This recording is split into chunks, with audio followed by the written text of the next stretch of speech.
做沙貨工作嘅廖小皮本身唔係客語，不過家裏苗栗過後，因為愛勞公婆係鄉下，有閒講平常時做服務工作，接送會用客話老民眾溝通，繼續結聽學客話。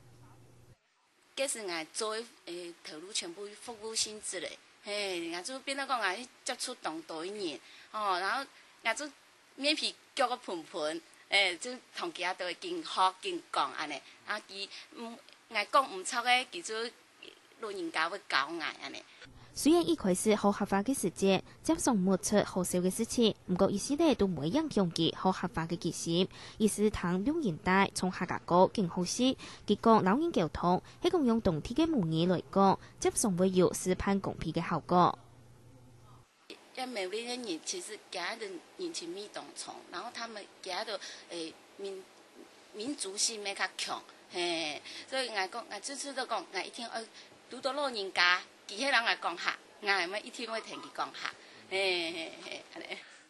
一下幾件講為動翻了嘅客話，見咩教自家嘅小朋友講客話，經驗比到學一種語言，就比平日多一項準錯。老客家向前溝通嘅時節，咩行卡有效果。下個新聞用落苗栗報道。